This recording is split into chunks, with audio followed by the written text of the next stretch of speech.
ओम शांति। आज 12 मार्च 2021 की मुरली है। मीठे बाबा बोले, मीठे बच्चे, संग दोष से बचकर पढ़ाई पर पूरा पूरा ध्यान दो, तो कोई भी तूफान आ नहीं सकते। बाकी माया को दोषी मत बनाओ। बाबा बोले, संग दोष से बचकर अपनी पढ़ाई पर, ईश्वरीय पढ़ाई पर, जो परमात्मा निराकार शिव बाबा आकर पढ़ाते हैं, उस पर पूरा पूरा ध्यान दो, तो कोई भी तूफान आ नहीं सकता। बाकी माया को दोषी मत बनाओ। प्रश्न: कौन सी एक बात सदा ध्यान पर रखो तो बेड़ा पार हो जाएगा? उत्तर में बाबा बोले, बाबा, आपका जो हुक्म, ऐसे सदा बाप के हुक्म पर चलते रहो तो तुम्हारा बेड़ा पार हो जाएगा। हुक्म पर चलने वाले माया के वार से बच जाते हैं। बुद्धि का ताला खुल जाता है। अपार खुशी रहती है। कोई भी उल्टा कर्म नहीं होता है। बाबा उत्तर में आज बोले कि हम अगर बाबा आपका जो हुक्म, ये समझ कर चलेंगे और ऐसे सदा बाप के हुक्म पर अगर चलते रहेंगे, तो बाबा बोले तुम्हारा बेड़ा पार हो जाएगा। जो बाबा के हुक्म पर चलते हैं, उनके ऊपर माया का बार नहीं लगता, वो माया से बच जाते हैं और उनकी बुद्धि का ताला भी खुल जाता है। अपार खुशी रहती है और कोई भी उल्टे कर्म नहीं होते हैं। आज का गीत है, तुम्हें पाके हमने जहान पा लिया, जहान तो क्या सारा आसमान पा लिया। ओम शांति। मीठे मीठे सभी सेंटर्स के बच्चों ने गीत सुना। सब जानते हैं कि बेहद के बाप से फिर से हम 5000 वर्ष पहले मुहाफिफ, हम विश्व की बादशाही ले रहे हैं। बाबा बोले, सब बच्चे जानते हैं कि बेहद के बाप से हम 5000 वर्ष पहले की तरह फिर से बादशाही ले रहे हैं। कल्प कल्प हम लेते आए हैं, बादशाही लेते हैं फिर गवाते हैं। बच्चे जानते हैं अभी हम बेहद के बाप की गोद ली है, बा उनके बच्चे बने हैं। हम सारे विश्व की पिता परमात्मा की गोद ली है और उनके बच्चे बने हैं। हे भी बरोबर घर बैठे हुए पुरुषार्थ करते हैं। बेहद के बाप से ऊंच पद पाने के लिए पढ़ाई चल रही है। बाबा बोले, तुम जानते हो ज्ञान का सागर, पतित पावन, सर्व का सद्गति दाता शिव बाबा ही हमारा बाप भी है, टीचर भी है और सतगुरु भी है। उनसे हम वर्षा लेते हैं, तो इसमें कितना पुरुषार्थ करना चाहिए ऊंच पद पाने लिए।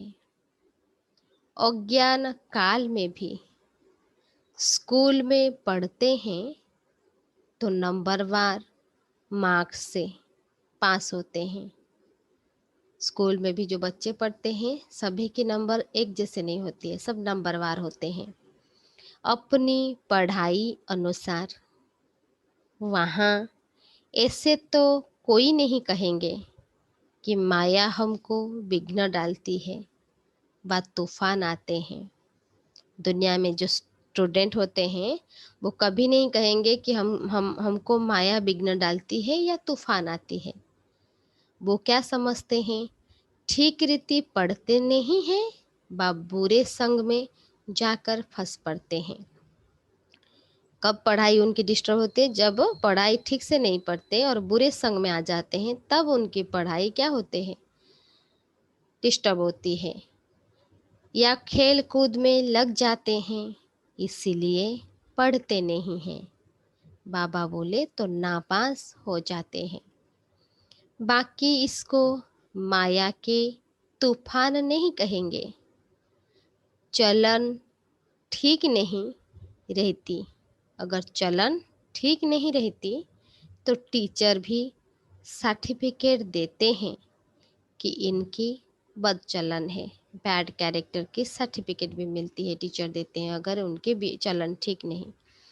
कुसंग में खराब हुआ है, इसमें माया रावण को दोषी बनाने की बात नहीं है। बड़े बड़े अच्छे आदमियों के बच्चे कोई तो अच्छा चढ़ जाते हैं, कोई शराब आदि पीने लग जाते हैं, गंदे तरफ चले जाते हैं, तो बाप भी कहते हैं, क्या कहते हैं, कपूत हो गया। और लौकिक में अगर बच्चे गलत गंदे तरफ चले जाते हैं तो बाबा उनके पिताजी जो लौकिक पिता है वो भी समझते हैं कि बच्चा कपूत हो गया। उस पढ़ाई में तो बहुत सब्जेक्ट होती है, दुनिया के पढ़ाई में बहुत सब्जेक्ट होती है। यह तो एक एक ही प्रकार की पढ़ाई है, यह सभी के लिए पढ़ाई एक जैसा होता है। बाबा बोले वहाँ दुनिया में मनुष्य पढ़ाते हैं, मनुष्यों को मनुष्य पढ़ाते हैं। यहाँ बच्चे जानते हैं हमको भगवान पढ़ाते हैं। हम अच्छी रीति पढ़ें तो विश्व का मालिक बन सकते हैं। बच्चे तो बहुत हैं, फिर कोई पढ़ नहीं सकते।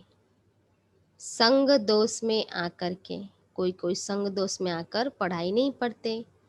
इसको माया का तूफान क्यों कहे? अगर संग में आकर पढ़ाई दुनिया में भी छोड़ देते हैं उसको तो कोई माया का तूफान नहीं समझते हैं। तो आप बोले यहाँ भी अगर हम पढ़ाई नहीं पढ़ते, किसी संग दोष में आ जाते हैं, तो आप बोले उनको क्यों कहेंगे हम माया के तूफान? संग दोष में कोई पढ़ना नहीं है, आप बोले संग दोष में कोई पढ़ता नहीं है, तो इसमें माया व टीचर व बाप क्या करेंगे? अगर कोई जाकर संग दोष में पढ़ेंगे तो उससे बाप बोले तो इससे माया व टीचर व बाप क्या करेंगे? नहीं पढ़ सकते हैं तो चले गए अपने घर। जो परमात्मा के बनकर पढ़ाई ठीक से नहीं पढ़ेंगे तो अपने घर चले गए। यह तो ड्रामा अनुसार पहले भट्टी में पढ़ना ही था। शरण आकर ली, किसकी? परमात्मा की।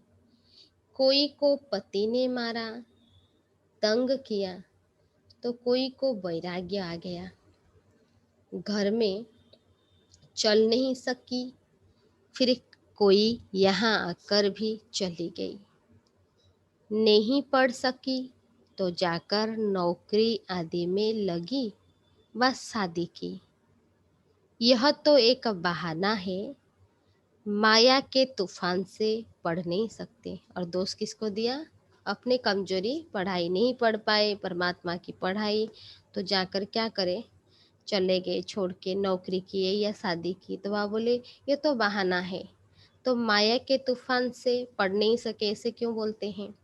यह नहीं समझते कि संग दोष के कारण यह हाल हुआ और हमारे में विकार जबरदस्त है, यह अपनी कमी कमजोरी है 5 विकार की, तो इसीलिए चले गए। यह क्यों कहते हो कि माया का तूफान लगा तब गिर पड़े? क्यों माया को दोष देते हो? बाबा बोले यह तो अपने ऊपर मदार है ना, यह अपने ऊपर का बात है। बाप, टीचर, सतगुरु की जो शिक्षा मिलती है, कौन पढ़ाते हैं? यहाँ परमात्मा निराकार से बाबा बाप, टीचर, सदगुरु बनकर हम बच्चों को शिक्षा देते हैं। बाबा बोले तो उस पर चलना चाहिए। नहीं चलते हैं तो कोई खराब संग है, बा काम का नशा, वह देह अभिमान का नशा है। अगर हम नहीं चलते परमात्मा के मत पर, इसका मतलब कोई खराब संग है या कोई विकार या देह अभिमान का नशा है। सब सेंटर्स वाले जानते हैं कि हम बेहद के बाप से विश्व की बादशाही लेने के लिए पढ़ रहे हैं। निश्चय नहीं नहीं है तो बैठे ही क्यों क्यों है। और भी बहुत आश्रम है, परंतु वहाँ तो कुछ प्राप्ति नहीं। दुनिया में भी बहुत आश्रम है, लेकिन प्राप्ति कुछ नहीं। एम ऑब्जेक्ट भी नहीं है। वो सब छोटे छोटे मठ पंथ टाल टालियां हैं। झाड़ वृद्धि को पाना ही है। यहाँ तो यह सारा कनेक्शन है। मीठे दैवी झाड़ का जो होगा वो निकल आएगा। सबसे मीठे कौन होंगे? बाबा प्रश्न पूछ रहे हैं, सबसे मीठे कौन होंगे? जो सतयुग के महाराजा महारानी बनेंगे।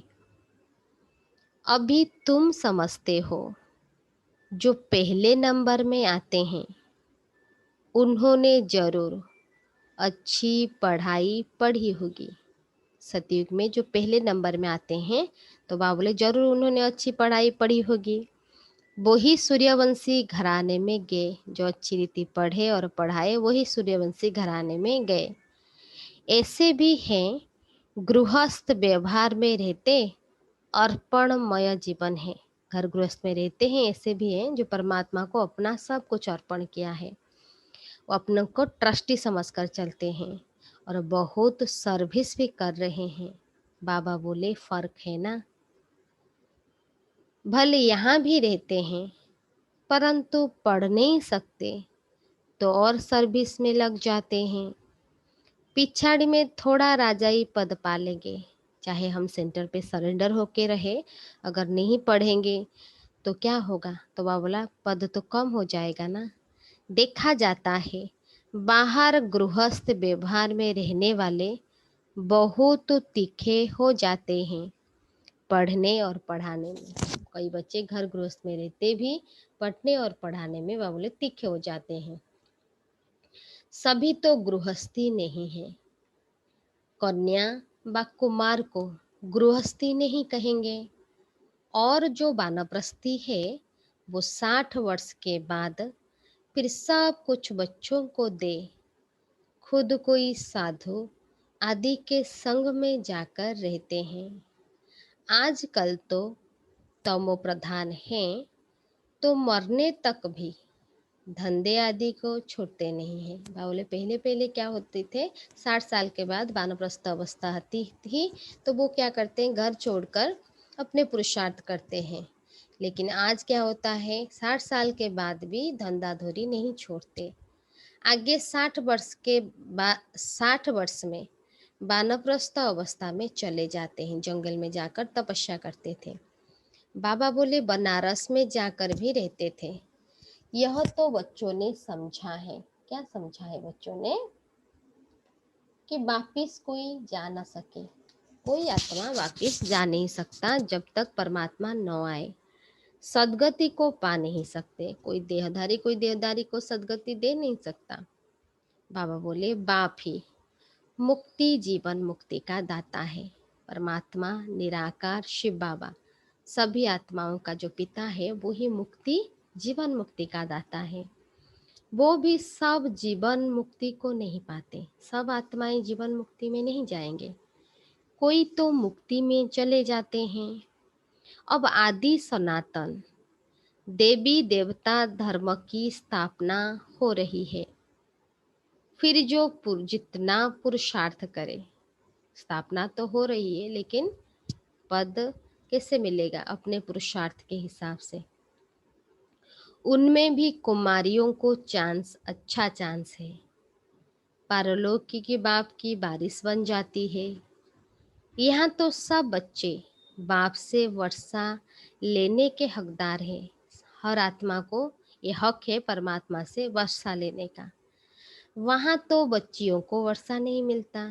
पहले पहले क्या होता था, अभी तो चेंज हो गया है रूल। पहले पहले बच्चियों को, लड़कियों को वर्ष माना पिता की प्रॉपर्टी से हक नहीं मिलता था। बच्चों को लालच रहती है, बेटे को मिलता है, बेटी को नहीं मिलता था। अभी तो चेंज हो गया है। भले ऐसे भी हैं जो समझते हैं कि ये भी वर्षा मिलेगा, वो भी लेंगे, उनको क्यों छोड़ेंगे। जिनको लालच रहती है वो बोलेंगे एक ये लेंगे, ये भी लेंगे, क्यों छोड़ेंगे किसी को। दोनों तरफ बढ़ते हैं। ऐसे किस्म किस्म के हैं। अब यह तो समझते हो, अच्छा जो पढ़ते हैं वो उच्च पद पा लेते हैं। उच्च पद पाने का आधार है पढ़ाई। प्रजा में बहुत साहूकार बन जाते हैं। यहाँ रहने वालों को अंदर ही रहना पड़ता है। दास दासियां बन जाते हैं। अगर नहीं पढ़ेंगे, नहीं पढ़ाएंगे तो दास दासी बन जाएंगे। फिर त्रेता के अंत में 3, 4 या 5 जन्म करके राजाई पद मिलेगा। बाबा बोले, उनसे तो वो साहूकार अच्छे हैं जो सतयुग से लेकर उन्हों की साहूकारी कायम रहती है। अगर हम जाएंगे, लास्ट जन्म में हमको पद मिलेगा त्रेता के अंत में, तो बाबा बोले उससे फायदा कुछ नहीं। अगर हम स्टार्टिंग से, जो सतयुग के आरंभ से भी अगर हम आएंगे, साहूकार भी बनेंगे, तो भी अच्छा है। गृहस्थ व्यवहार में रहकर साहूकारी पद क्यों नहीं लेना चाहिए। कोशिश करते हैं हम राजाई पद पाए, परंतु अगर खिसक पड़ते हैं, बार बार भूले करते हैं, बाबा की पढ़ाई छोड़ देते हैं, तो बाबा बोले तो प्रजा में अच्छा पद पाने का पुरुष, जो प्रजा में आएंगे तो प्रजा में अच्छा पद पाने का पुरुषार्थ करना चाहिए। वो भी तो उच्च पद हुआ ना। यहाँ रहने वाले से बाहर रहने वाले बहुत ऊंचा पद पा सकते हैं। सारा मदार पुरुषार्थ पर है। पुरुषार्थ कभी छिप नहीं सकता। कोई कितना भी पुरुषार्थ को छिपाने की कोशिश करे, लेकिन बाबा बोले चेहरे चलन से पता पड़ता है। प्रजा में जो बड़े ते बड़ा साहूकार बनेगा, वो भी छिपा नहीं रहेगा। ऐसे नहीं कि बाहर वालों को कोई कम पद मिलता है, ऐसे नहीं समझना कि बाहर वालों को कम पद मिलता है। बाबा बोले पिछाड़ी में राजाई पद पाना अच्छा, व प्रजा में शुरू से लेकर ऊंच पद पाना अच्छा। बाबा पूछते हैं, गृहस्थ व्यवहार में रहने वालों को इतने माया के तूफान नहीं आते हैं। पिछाड़ी में सब मालूम पड़ जाता है। साक्षात्कार होगा, कौन क्या पद पाएंगे, नंबर वार पढ़ते हैं ना। कोई तो सेंटर्स को आपे ही चलाते हैं, कोई तो सेंटर चलाने वाले से भी पढ़ने वाले तीखे हो जाते हैं। सारा पुरुषार्थ पर है, सारा मदार पुरुषार्थ पर है। ऐसे नहीं कि माया के तूफान आते हैं, नहीं, अपनी चलन ठीक नहीं है। अगर हमारी पुरुषार्थ ठीक नहीं चलता, इसका मतलब कोई माया का दोष नहीं, अपनी चलन ही ठीक नहीं, श्रीमत पर नहीं चलते हैं। लौकिक में भी ऐसा होता है। टीचर व माँ बाप की मत पर नहीं चलते। तुम तो ऐसे बाप के बच्चे बने हो जिसको कोई बाप ही नहीं। हम उस परमात्मा पिता के बच्चे बने हैं जो सब आत्माओं का पिता है, जिसका कोई बाप नहीं है। वो सब बाप पिता का पिता परम पिता है। वहां तो बाहर में बहुत जाना पड़ता है। कोई बच्चे संग दोष में फंस पड़ते हैं तो नापास हो जाते हैं। ऐसे क्यों कहेंगे माया के तूफान आते हैं। यह अपनी मूर्खता है। डायरेक्शन पर नहीं चलते हैं, ऐसी चलन से नापास हो जाते हैं। बहुतों को लालच रहती है, कोई में क्रोध, कोई में चोरी की आदत। आखिर में मालूम तो पड़ जाता है। फलाने फलाने ऐसी ऐसी चलन के कारण चले गए। समझा जाता है शूद्र कुल के बन गए, उनको फिर ब्राह्मण नहीं कहेंगे। जो बाबा को छोड़कर चले गए और शूद्र कुल में, तो उनको बाबा बोले ब्राह्मण नहीं कहेंगे। फिर जाकर शूद्र बन गए, पढ़ाई छोड़ दी, थोड़ा भी ज्ञान सुना तो प्रजा में आ जाएंगे। बड़ा झाड़ है, कहाँ कहाँ से निकल आएंगे। देवी देवता धर्म के और धर्म में कन्वर्ट हो गए होंगे, वो भी निकल आएंगे। बहुत आएंगे तो सब वंडर खाएंगे, और धर्म वाले भी मुक्ति का वर्षा तो ले सकते हैं ना। यहाँ कोई भी आ सकते हैं, परमात्मा के पास कोई भी आत्मा को, कोई आत्मा आ सकता है। अपने घराने में ऊंच पद पाना होगा तो वो भी आकर लक्ष्य लेकर जाएंगे। बाबा ने तुमको साक्षात्कार कराया था कि वो भी आकर लक्ष्य लेकर जाते हैं। ऐसे नहीं कि यहाँ रहकर ही लक्ष्य में रह सकेंगे। कोई भी धर्मशाला लक्ष्य ले सॉरी कोई भी धर्म वाला हो, कोई भी धर्म का हो, वो भी लक्ष्य ले सकता है। बाबा बोले लक्ष्य मिलता है। कौन सा लक्ष्य हमको बाबा देते हैं कि बाप को याद करो, शांति धाम को याद करो, तो अपने धर्म में ऊंच पद पा लेंगे। उनको जीवन मुक्ति तो मिलनी नहीं है, न वहां आएंगे, कहाँ स्वर्ग में दिल लगेगी नहीं। सच्ची दिल उन्हों की लगती है जो यहाँ के हैं। पिछाड़ी में आत्माएं अपने बाप को तो जान जाए। बहुत सेंटर पर ऐसे भी हैं जिनका पढ़ाई पर अटेंशन नहीं है, तो समझा जाता है ऊंच पद नहीं पा सकेंगे। निश्चय हो तो यह नहीं कह सकते कि फुर्सत नहीं है, परंतु तकदीर में नहीं है तो कहते हैं फुर्सत नहीं है। जिसकी तकदीर में नहीं है वो बोलते हैं फुर्सत नहीं है, और यह काम है। तकदीर में होगा तो दिन रात पुरुषार्थ करने लग पड़ेंगे। चलते चलते संग में भी खराब हो पड़ते हैं, उसको ग्रहचारी भी कह सकते हैं। बृहस्पति की दशा बदलकर मंगल की दशा बन जाती है। बाबा बोले बृहस्पति की दशा बदलकर मंगल की दशा हो पड़ती है। शायद आगे चलकर उत्तर भी जाएं। कोई के लिए बाबा कहते हैं राहु की दशा बैठी है। भगवान का भी नहीं मानते, जो भगवान का नहीं मानते हैं तो उन पर राहु की दशा है। समझते हैं यह ब्रह्मा कहते हैं। बच्चों को यह नहीं पता पड़ता है कि कौन है जो डायरेक्शन देते हैं। देह अभिमान होने के कारण साकार के लिए समझ लेते हैं। देही अभिमानी हो तो समझे कि शिव बाबा जो भी कहते हैं वो हमें करना है। जो देही अभिमानी है वो समझेंगे जो शिव बाबा कहते हैं मुझे करना है। रिस्पॉन्सिबिलिटी शिव बाबा पर है। अगर हम बाबा की श्रीमत पर चलेंगे तो जो कुछ होगा रिस्पॉन्सिबल कौन रहेगा? हमारा बाबा होगा। हमारा सब जिम्मेदारी बाबा लेगा।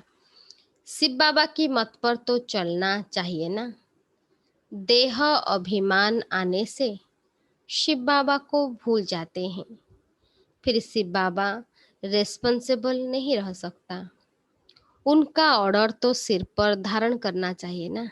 भगवान आए हैं तो उनकी जो ऑर्डर है, जो मत है, उसको सिर पर बोले सिर पर धारण करना चाहिए ना। इतना आज्ञाकारी होकर रहना है, परंतु समझते नहीं कि कौन समझाते हैं। देह अभिमान के कारण समझते नहीं कि कौन समझाते हैं। सो भी और तो कोई ऑर्डर नहीं करते, सिर्फ बाबा कहते हैं मैं तुमको श्रीमत देता हूँ, और कोई ऑर्डर नहीं करता। सिर्फ बाबा ही कहते हैं कि तुम्हें मेरी श्रीमत पर चलना है, परंतु समझते नहीं कि कौन समझाते हैं। सो भी और तो कोई ऑर्डर नहीं करते, सिर्फ बाबा कहते हैं मैं तुमको श्रीमत देता हूँ। एक तो मुझे याद करो और जो ज्ञान मैं सुनाता हूँ वो धारण करो और कराओ। एक बात बाबा बोलते हैं, मुझे याद करो और जो ज्ञान सुनते हो वो धारण करके दूसरों को भी कराओ। बस यही धंधा करो। अच्छा, बाबा जो हुक्म, हमको क्या बोलना चाहिए? बाबा जी बाबा जो हुक्म। राजाओं के आगे, दुनिया में भी राजाओं के आगे क्या होता है? राजाओं के पास जो भी होते हैं उनके पास, वो भी राजा के ऑर्डर सुनकर बोलते हैं जी हुकुम। तो वह बोलते हैं राजा के पास जो रहते हैं वो ऐसे कहते हैं जी जो हुकुम। वो राजाए हुकुम करते थे, यह शिव बाबा का हुक्म है। घड़ी घड़ी कहना चाहिए जो हुकुम शिव बाबा, तो तुमको खुशी भी रहेगी। समझेंगे शिव बाबा हुकुम देते हैं, याद रहेगी शिव बाबा की। तो बाबा बोले याद रहेगी शिव बाबा, शिव बाबा की तो बुद्ध ताला खुल जाएगा। बाबा क्या बोले कि तो खुशी भी रहेगी, समझेंगे शिव बाबा हुक्म देती है। अगर याद रहेगी शिव बाबा की तो बुद्धि का ताला भी खुल जाएगा। अगर हम बाबा की याद में रहेंगे तो बुद्धि का जो ताला है वो खुल जाएगा। शिव बाबा कहते हैं यह प्रैक्टिस पड़ जानी चाहिए। कौन सी प्रैक्टिस? बाबा की मत पर चलना है और बाबा को बोलना है जी बाबा जो हुक्म बाबा, तो बेड़ा पार हो जाएगा। परंतु यही डिफिकल्टी है। क्या डिफिकल्टी है? जो बच्चे घड़ी घड़ी भूल जाते हैं, देह अभिमान के कारण परमात्मा पढ़ाते हैं तो घड़ी घड़ी भूल जाते हैं।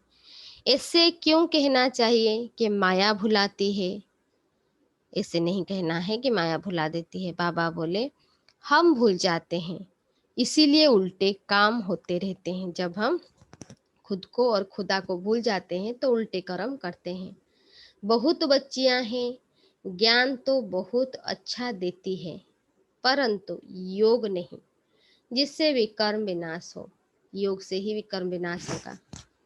ऐसे बहुत अच्छे अच्छे बच्चे हैं, योग बिल्कुल नहीं है, चलन से समझा जाता है। योग में नहीं रहते हैं, फिर पाप भी रह जाते हैं जो भोगना पड़ते हैं, जो भोगने पड़ते हैं। अगर बाबा को याद नहीं करेंगे भी कर्म तो विनाश नहीं होगा, तो भोगना भोगना पड़ेगा। जो भोग है कर्म भोग, इसमें तूफान की तो बात ही नहीं। समझो यह मेरी भूल है, जो भी होती है तो किसकी भूल है? अपनी कमी के कारण। ये मेरी भूल है, इसको एक्सेप्ट करना है। मैं श्रीमत पर नहीं हूँ, ये भी ये भी समझना है कि मैं क्यों भूल करती हूँ, क्योंकि मैं श्रीमत पर नहीं चलती। यहाँ तुम आए हो राजयोग सीखने, प्रजा योग नहीं सिखाया जाता है। माता पिता तो है ही, उनको फॉलो करो तो तुम भी गद्दी नसीन बनेंगे। इनका तो सर्टेन है ना।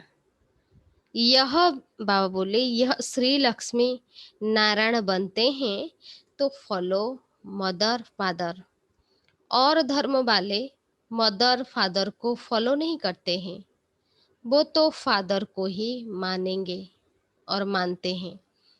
यहाँ तो दोनों हैं, हमारे पास दोनों माता पिता है। गॉड तो है क्रिएटर, मदर का फिर गुप्त राज है। माँ बाप पढ़ाते हैं, परमात्मा निराकार शिव बाबा ब्रह्मा के आधार से हम बच्चों को अडॉप्ट करते हैं और पढ़ाते हैं। ब्रह्मा हमारी माँ है, तो माँ बाप हमको बच्चों को पढ़ाते रहते हैं, समझाते हैं ऐसे नहीं करो और यह करो, क्या करना है और क्या नहीं करना है बाबा समझाते हैं।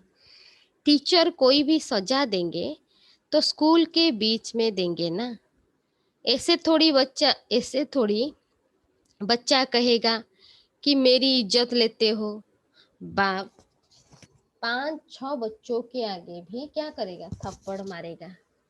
तो इससे बच्चा थोड़ी कहेगा कि 5-6 के आगे क्यों लगाया। नहीं, यहाँ तो बच्चों को शिक्षा दी जाती है। फिर भी नहीं चल सकते तो अच्छा गृहस्थ व्यवहार में रहते फिर पुरुषार्थ करो। अगर यहाँ बैठ डिससर्विस की तो जो कुछ भी थोड़ा होगा वो भी खत्म हो जाएगा। अगर यहाँ बाबा के घर में रहकर कुछ भी डिससर्विस करेंगे तो जो भी हमारे पास जमा होगा पुण्य का वो भी खत्म हो जाएगा। बाबा बोले नहीं पढ़ना है तो छोड़ दो, बस हम चल नहीं सकते, ग्लानि क्यों करना चाहिए। अपनी कमजोरी से अगर हम ज्ञान में नहीं चल सकते तो बाबा बोले तो बाबा की निंदा क्यों कराए। ढेर बच्चे हैं बाबा के, कोई पढ़ेंगे कोई छोड़ देंगे। हर एक को अपनी पढ़ाई में मस्त रहना चाहिए, हर एक को अपनी पढ़ाई में मस्त रहना चाहिए। बाबा बोले बाबा कहते हैं एक दो से सेवा मत लो, कोई अहंकार नहीं आना चाहिए। दूसरे से सेवा लेना यह भी देह अहंकार है। बाबा को समझाना तो पड़े ना, बाबा को हर बात बच्चों को समझाना पड़ता है, नहीं तो जब ट्रिब्यूनल बैठेगी तब कहेंगे। बच्चे भी बहुत चालाक है। बाबा बोले जब ट्रिब्यूनल बैठेगी लास्ट में साक्षात्कार होगा तो बच्चे क्या कहेंगे, हमको पता थोड़ी था कायदे कानून का, इसीलिए बाप समझा देते हैं। फिर साक्षात्कार कराए सजा देंगे। अभी समझाते हैं, लास्ट में क्या करेंगे, साक्षात्कार करा के सजा देंगे। बिगर प्रूफ सजा थोड़ी मिल सकता है, दुनिया में भी बिना प्रूफ के, बिना प्रमाण के किसी को सजा नहीं मिलती। तो वह बोले बिगर प्रूफ सजा थोड़ी मिल सकता है। अच्छा समझाते तो बहुत है, पहले पहले मुहाफिफ, हर एक की तकदीर देखी जाती है। कई सर्विस पर अपनी जीवन हीरे जैसा बनाते। बाबा बोले कई हैं जो तकदीर को लकीर भी लगा देते हैं। ऐसे बच्चे हैं कोई हीरे जैसा भी बनाते अपने जीवन को और कोई भाग्य को लकीर भी लगा देते हैं। अच्छा मीठे मीठे सिकिल अध्याय बच्चों प्रति माता पिता बाप दादा का याद प्यार और गुड मॉर्निंग। रूहानी बाप के रूहानी बच्चों को नमस्ते। हम सब रूहानी बच्चों की रूहानी बाप दादा को भी याद प्यार नमस्ते नमस्ते नमस्ते गुड मॉर्निंग। धारणा के लिए मुख्य सार फर्स्ट पॉइंट, बाप टीचर सतगुरु द्वारा जो शिक्षाएं मिलती है उन पर चलना है। माया को दोष न देकर अपनी कमियों की जांच कर उन्हें निकालना है। बाबा बोले बाप टीचर सतगुरु द्वारा जो शिक्षाएं मिलती है उस पर चलना है। माया को दोष न देकर अपनी कमियों की जांच कर उन्हें निकालना है। हमको किसी को दोष नहीं देना है, अपने में जो कमी कमजोरियां हैं उसको क्या करना है, निकालना है। सेकेंड पॉइंट, अहंकार का त्याग कर अपनी पढ़ाई में मस्त रहना है। देह अभिमान का जो अहंकार है मैं ऐसा हूँ उसको छोड़कर पढ़ाई में मस्त रहना है। कभी दूसरों से सेवा नहीं लेनी है। संग दोष से बहुत बहुत संभाल करनी है। आज पूरा मुरली बाबा बोले संग दोष से बच के रहना है। वरदान, निश्चय के आधार पर सदा एकरस अचल स्थिति में स्थित रहने वाले निश्चय बुद्धि भव। निश्चय के आधार पर सदा एकरस अचल स्थिति में स्थित रहने वाले निश्चिंत भव। विस्तार में बाबा बोले निश्चय बुद्धि की निशानी है ही सदा निश्चिंत। वे किसी भी बात में डगमग नहीं हो सकते, सदा अचल रहेंगे। इसीलिए कुछ भी हो सोचो नहीं, क्या क्यों में कभी नहीं जाओ। त्रिकालदर्शी बन निश्चित रहो। बाबा बोले त्रिकालदर्शी बनकर निश्चिंत रहो, क्योंकि हर कदम में कल्याण है। जब कल्याणकारी बाप का हाथ पकड़ा है तो वो कल्याण को भी कल्याण में बदल देगा। इसीलिए सदा निश्चिंत रहो। आज बाबा बोले कि निश्चय बुद्धि की निशानी है सदा निश्चिंत। जिसका परमात्मा के ऊपर निश्चय है तो वो सदा निश्चिंत रहेंगे। वे किसी भी बात में डगमग नहीं हो सकते। कुछ भी परिस्थिति आए वो कभी हलचल में नहीं आएंगे। सदा अचल और अचल रहेंगे। इसीलिए कुछ भी हो बाबा बोले सोचो नहीं, ज्यादा सोचो नहीं। क्यों क्या में कभी नहीं जाओ। त्रिकालदर्शी बन। तीनों कालों का ज्ञान बाबा ने दिया। और तीनों कालों को सामने रखकर निश्चिंत रहो। क्योंकि क्या होगा, हर कदम में कल्याण है, हमारा कल्याण है। जब कल्याणकारी बाप का हाथ पकड़ा है, बाबा निराकार शिव, बाबा का एक नाम है शिव जिसका अर्थ है कल्याणकारी, जो सारा विश्व का कल्याण करता है। हम उस कल्याणकारी बाप के हाथ पकड़े हैं तो वो अकल्याण को भी कल्याण में बदल देगा। बाबा क्या करेगा, अकल्याण को भी कल्याण में बदल देगा। जो भी होता है उसको समझना है कि ये मेरे लिए कल्याणकारी है। इसीलिए सदा निश्चिंत रहो, क्योंकि कुछ ना कुछ कल्याण समाया हुआ है। हमको दिखाई देता है, इसको कल्याण में दिखाई देता है, लेकिन उसमें कुछ ना कुछ कल्याण समाया हुआ है। ड्रामा कल्याणकारी, बाप कल्याणकारी, और हम कल्याणकारी बाप के बच्चे हैं। हमारे साथ कोई भी अकल्याण नहीं हो सकता। स्लोगन, जो सदा स्नेही है वो हर कार्य में स्वतः सहयोगी बनते हैं। जो सदा स्नेही परमात्मा के प्रति जिसका स्नेह है, सदा स्नेह रहता है, वो बाबा के हर कार्य में स्वतः सहयोगी बनते हैं। उनको कहना नहीं पड़ेगा, चाहे तन से, मन से या धन से।